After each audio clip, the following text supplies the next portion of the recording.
Hello, and welcome back to this channel. Today's going to be a very fun and new video piece. Today, I'm going to be taking you guys behind the scenes and showing you guys what it's like to run an indoor garden and just behind the scenes of working with aquaponics and working with fish, working with a lot of other stuff from this setup. I'm going to be taking you guys outside and showing you guys kind of the plan in that area and doing just the usual chores around just the big garden and all sorts of stuff like that. And then in today's video, I'm going to be talking a lot more about Goforth Produce, which is actually my dream farm that I really want to work with once I learn a lot more about this particular setup.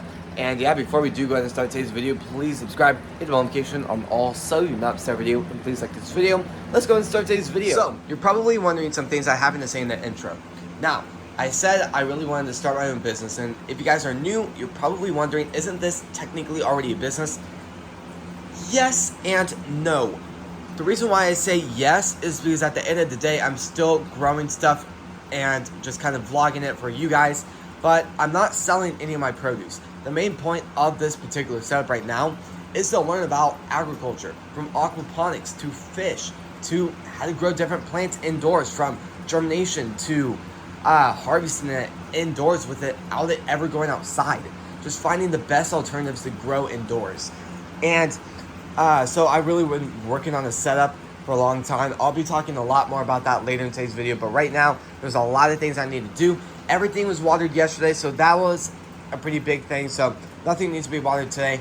But the fish tank, half of it was filled up yesterday and the other half is ready to go in because I ran out of dechlorinized water. So that's all ready. I'm going to go ahead and dump all that in. I'll see you guys in a second once that's pretty much full. Now, what's amazing with working with just fish indoors is you learn so many things about aquaculture. So I'm working with a ton of different fish in this system, and then I've actually built an ecosystem recently, a few months ago, and there's so much different quality of life. There's 2 snails in here, 3 guppies, a catfish type of algae eating thing. There used to be shrimp in there, but their population kind of quickly went down, sadly. But over here, this is absolutely thriving. There's so much life, so much, just everything's thriving. There's multiple different types of goldfish. So there's actually pretty fancy ones I ended up getting. Well, I guess are pretty much the newest, I guess. I went up to the fish store, bought about 3. One accidentally just passed, sadly, that first week because, well, it was sick when I got it, so it just couldn't, but there used to be a lot more snails in here, but since then I really learned a lot more about snails and how they need calcium, and I had no clue in the beginning. So a lot of calcium is in there, helping the snails absolutely thrive. You can start to see the water is starting to fill up. I'm just kind of pumping it from bucket to tank, so there's no kind of going back and forth and getting the carpet wet. And that works great, even though pumps aren't the most ideal thing to work with. It's just a lot better than going back and forth with like a cup and then getting the ground completely soaked. So I'm working with so many different types of plants, just kind of talking about stuff really quick. Basil, cilantro, parsley, and then a ton of different lettuce. Now you're probably looking at it like, gosh, that does not look good. Yeah, definitely, I fully agree. So I made a huge oops, actually pretty recently, where I had a lot of air bubblers throughout the entire system. So I have 2 on this side, I have 1 over there, and I have about 3 over there. And really, those did all right. They were extremely effective, but I realized that once the oxygen level is way too high for the plants, it almost blinds them in a way. Now, that's not really the best example, but once you actually think about it, it's actually pretty close to that.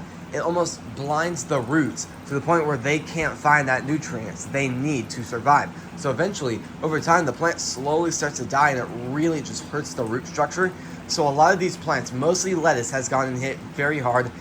Basil, I've realized it doesn't recover as good as like other plants. Cilantro took a pretty big hit, but parsley is basically the only thing recovering. So at the end of the day, my aquaponics setup is actually pretty new. I've only been doing this for about 3 months, and just it's absolutely remarkable to see everything I've learned and how many things you can actually learn by running an indoor aquaponics setup. So once I'm done filling that tank up, I'm going to go ahead and go outside, and I really want to talk to you guys about kind of the setup and what I'm going to be doing this year for growing produce. All right, the fish tank is now full. Let's go ahead and go outside and go check out the garden. Now, there are 2 days I'm a little bit worried about that are actually coming up. First thing is, so today is like 80 degrees. It feels absolutely amazing. But something I'm very, very worried about is we're under a thunderstorm watch today, and it's supposed to rain pretty hard for about 4 hours tonight. So I'm very, very worried about that rain damaging these really small plants. At the end of the day, rain isn't going to hurt, but if it starts to like hail or just rains too hard, these plants are really going to go through a very hard time. Second of all, it is definitely a little bit too early to be planting this stuff. That's why, for the most part, the garden is basically empty. So what I'm saying is, there's only a few things out. The strawberries, they'll live whatever goes on, but these plants aren't really used to colder weather at night, because the last 2-3 nights since they've gone out have been warm, about 60 degrees at night, which is incredible.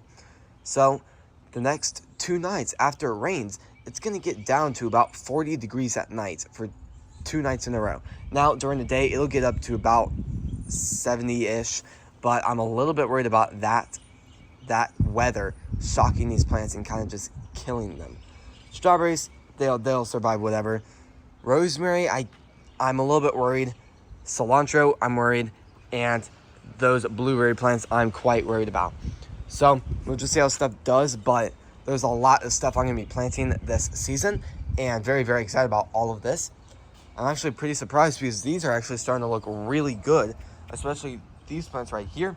This is rosemary, and they actually smell very, very good. The strawberries are doing absolutely remarkable. Those are doing amazing. And then let's might as well go up on the side. I am growing a ton of flowers over here. We got just so many things going on. We got one flower blooming right there. We got one about to go right there. But this is the main thing I want to talk about. Now, theoretically, I probably should water it really quick because the plants actually look not that great. Looks like there's going to be a few that are not going to make it. So let me just try to kind of fix some stuff here and there. But maybe that was caused by the wind a little bit, and it kind of got buried. But for the most part, they look pretty good. They will start to flower way later into the year, but I'm growing cosmos, California poppy seeds, and then the golden daisies, and those will be beautiful once they do grow and bloom. Then I'm going to be doing sunflower field right there, and then those are starting to grow, so those will look incredible once they're fully grown.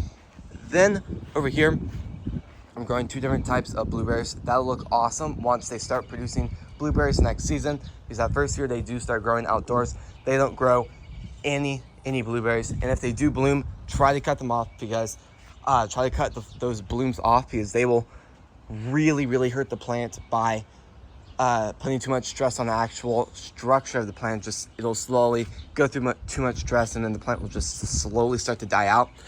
This area right here is going to be the main like herb and vegetable garden, mostly herbs.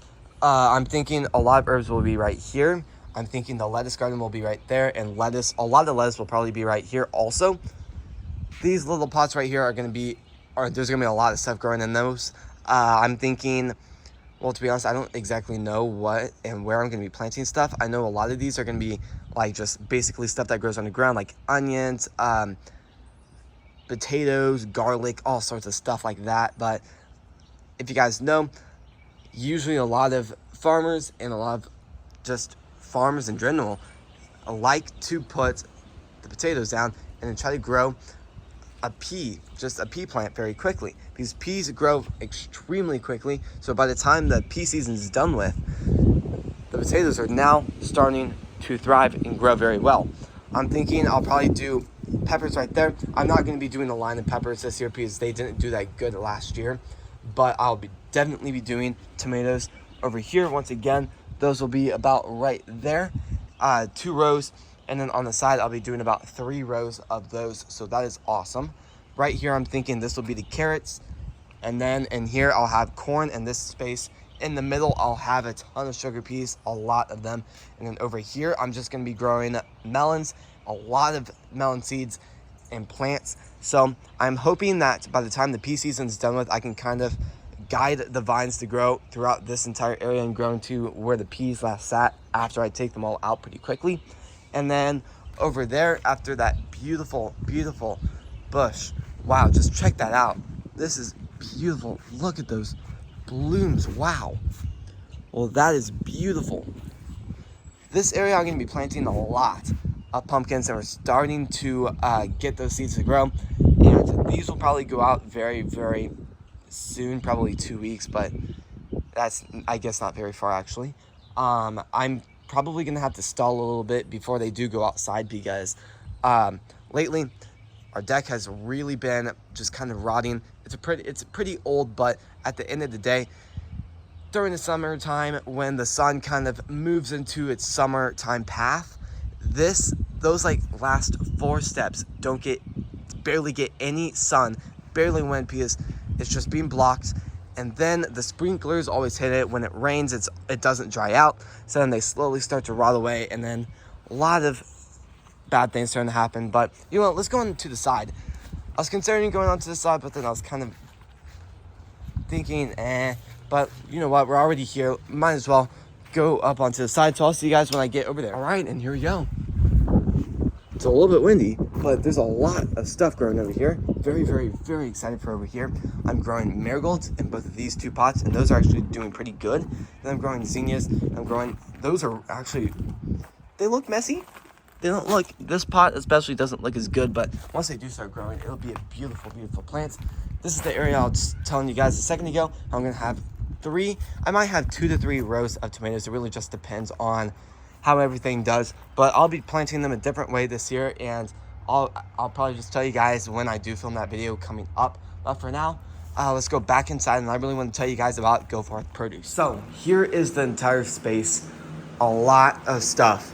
So here is the main room that we'll be working with a lot. So kind of what I'm hoping is I really want to expand the setup, meaning these middle shelves, I'll have to take the grow lights off, and I'll probably have to try and sell 2 of the shelves.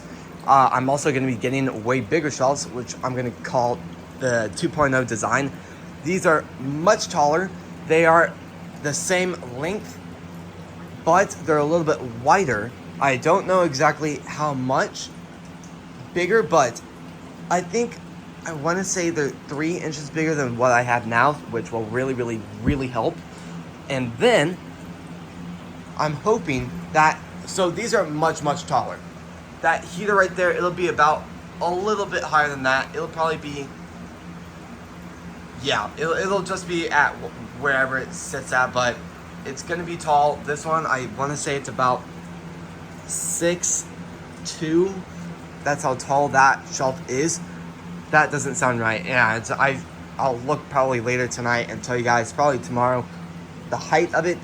But this room is really going to be transformed. So you're probably thinking, I've already filmed this every day. Exactly. So I'm hoping this season I can just grow everything I want to grow. I can learn about these plants, like the plants I really want to work with in the beginning, and growing everything in here, like strawberries, different types of herbs, microgreens, all sorts of stuff in here. And then I really want to just kind of work with everything. And then next summer, when everything's growing inside, well, everything's growing outside, I can take this all apart. Everything in this room can be moved out. Everything can kind of just be sorted. This room can really be just transformed. The carpet can be cleaned. The walls can be wiped a little bit, because just might as well try to clean up the walls a little bit from just being accidentally sprayed by waters a few times. So these shelves are going to be a lot more designed for this type of a setup. I'm hoping that each shelf can hold about 4 pots of this, and each main unit shelf will be able to hold about 20 pots, because each one has 5 shelves, which is awesome. Instead of 3, it's just awesome to really look at that. Then the aquaponic setup is going to be double the size. I'm hoping I can have 4 units instead of 2, meaning the fish tank will have to be a lot bigger and the pump will have to be a little bit stronger. So I'm going to be doing a lot of designs with that, and I'm going to be buying the glass fish tank instead of plastic. And so this entire room will be cleaned out. It'll only be shelving and just different types of systems, which is going to be awesome. So I'm very, very, very excited about that. But you're probably wondering, why did I show this room in the beginning? Now, at the end of the day, when a health inspector shows up to search the room, make sure everything's up to standards, I don't think I will get the okay if Tropical, which is a slime shop, sits in another room where we work with different types of chemicals to make this slime. Because at the end of the day, slime is still toxic if you eat it. So we work with borax, glycerin, different types of activators, just so many different things, glue, shaving cream, lotion, different types of food coloring, pigment, clay. There's so many things that could possibly be like, So I'm hoping that Bowflex right there can be moved back into this room, because that Bowflex actually sat in this room before I started Tropical, and then it could sit in this room. I could use it for maybe storage, or like it could sit in the very middle, and then I can maybe move like one of these shelves against that wall, and then another one of those shelves against that wall, where I can store just like seeds, all sorts of stuff, extra containers, just a good area.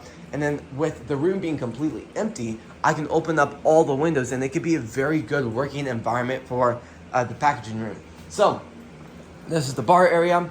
Now it is extremely messy, so and definitely a lot of postcards, so I'm not going to try to get super close to it, but this area is perfect for everything. There's a lot of storage where I could, just a lot of shelves where I can store a lot of like the packaging stuff. It's just a great design. I'm hoping I could get a monitor and have it like sitting on the corner right there, and then I can work on that. And then kind of when orders come in, it pops up on the screen. I can fulfill those. I still am gonna work on technology where like when I get an order, like a printer will print it out instantly. So like I'll probably be working with two different Brother printers. This one is a perfect thermal label printer, and then I've already been using this. This one is beautiful. Here's a kind of an example of the job it does. The quality is incredible.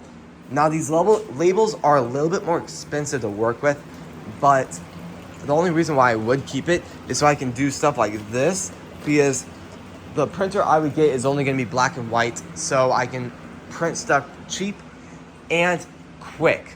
So I think that will be one of the best options, but at the same time, this setup is also going to be a lot bigger, a lot nicer. That middle shelf you see right there will obviously have to be very cleaned with a lot of different types of chemicals. Obviously, those types of chemicals that doesn't really destroy the metal, just a lot of cleaning stuff. I'll probably have to hire a company to help with that and just help clean the room so there's no contamination going on later on. Then that table will actually sit as the kind of planting table where I transplant plants. Everything that involves soil and plants, not including harvest, will go on this table. So I'll plant the seeds over here. I'll start germinating stuff over here. Well, I guess the germination room will germinate stuff, but yeah. So this table will have a huge responsibility, and what's really nice is it has a bottom shelf, so I can store a lot of trays instead of having them on top of the shelves currently. So I think that could be very ideal. Now, a lot of stuff in here I wouldn't be able to reuse, like the mixers. I definitely wouldn't be able to reuse those. A lot of the stuff in here I can't reuse, like a lot of like the food coloring and all sorts of stuff like that. Now, you're probably wondering, why on earth would I get rid of a good business? At the end of the day, slime kind of thrived during COVID, and it is still very popular right now, but it doesn't do as good as it used to do. So I was also hoping I could use this business to really work on just get the hands-on experience of how to manage a business. I really do think I learned a lot from this process. Also, the good thing about this is there's already an Etsy shop. If you guys do want to check out the Etsy shop, it is going to be Tropical Twist Slime. That's the QR code and link right there if you guys want to check it out. But I'll probably put the shop on clearance for a while and then try to sell out of everything. I'll try to make a lot more of really what I have, and the extra ingredients, just try to sell out. And then once I do construction will officially begin. This room will be completely transformed. Everything will be cleaned, the walls, the floor, multiple different times to make sure nothing is left. Then I have no clue what I'm going to do about a refrigerator, because there is a mini refrigerator in here, but that's not going to get me very far when I do start growing a lot of stuff. So I'm hoping I can get maybe a 2-sided door refrigerator, sliding refrigerator. So I think that could be cool, but I have no clue. I have no clue where I'm going to store that at all. Because, I mean, ideally this room, I mean, I guess theoretically I could just store it on this side of the wall and I could just walk over here every single time. But also, I don't really want to have to package everything, walk over here constantly. So I think what would be ideal is if I could have it against the wall right there. But I don't think I'm going to get a refrigerator that is like 10 inches wide. So I need to think of some more designs, but there's a lot of great things and a lot of great space I have, a lot of good opportunities I have to grow this business and really work on a lot of things. Now, at the end of the day, I'm still working on a motto for this business, so I haven't really done much besides kind of planning stuff out, designs, plants, what plants I'm going to be using to grow, and just all of that stuff. So yeah, I'm going to have to do a lot more stuff with that area and just try and make sure all of that goes well. But other than that, definitely a lot of great opportunities, because especially with my community, it's just growing very, very, very quickly. And there's not a lot of farms, local farms. There's farms kind of around the area, but locally about like maybe 10 miles, there's not many. There's definitely a few, but not many. So I think that could kind of be a little bit of an advantage. Plus, with the community being so close, I do think a lot of people will really, really enjoy a lot of the produce I'm able to grow, because at the end of the day, my main concern is the quality of the stuff. I'm not going to walk in one day and be like, okay, this piece of lettuce is good. If it has like, if it's bruised, if it's moldy, there's no way I'm selling that. I'm going to make sure my produce is top quality and just absolutely amazing at the end of the day. And I'm really hoping that, like, here's kind of the schedule I'm working out. Even though I'm hoping to start this in 2 years, I'm still kind of working on a schedule to make sure every single part of the schedule works good. I'm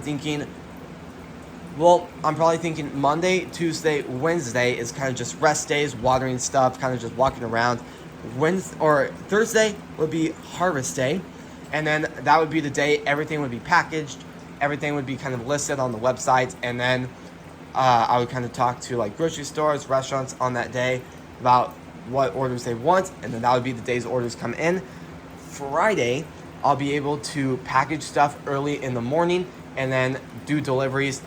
And then Saturday, maybe Sunday, will be farmers market. So kind of what we have left at the end of the day. That's not the best plan, so I will kind of have to underestimate what I will have. So like, let's say I harvest 20 heads of lettuce out. That's able to fill up, let's say 15 bags of just lettuce mix. I'll be able to probably list 8 of those onto my website, kind of sell them locally to like grocery stores or restaurants and directly to consumers. Then the other half I can take to the farmers market, and then whatever I have left after farmers market, I can donate to just charities and people that really need that produce but can't afford it. And at the end of the day, I'd much rather donate it than throw it away and just lose some money there. Just that part just makes the most sense. And yeah, so I'm going to be working on a lot of different ways, from soil mixes to different plants, different ways to grow stuff. And so far, I've actually already started. So if we go down here, the strawberries right there, that's kind of the design, the strawberry way I'm hoping to work with. I'm also starting to germinate strawberries, which is what I showed you guys earlier, which is right here.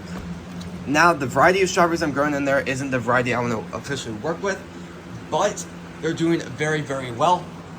And I'm also growing a lot of strawberries down there, and I'll probably really work with stuff this upcoming summer. And yeah, So I'm just really talking at this point. So there's a lot of things I'm gonna be working with this summer, and definitely a lot of incredible stuff to learn throughout the next few months. And yeah, basically this is going to be the end of the video. So if you guys like these types of videos, please subscribe, hit the bell notification on also you're not upset video, and please like this video. I really do want to thank you all so incredibly much for watching today's video and supporting the channel, and I'll see you guys tomorrow when we post next. Peace.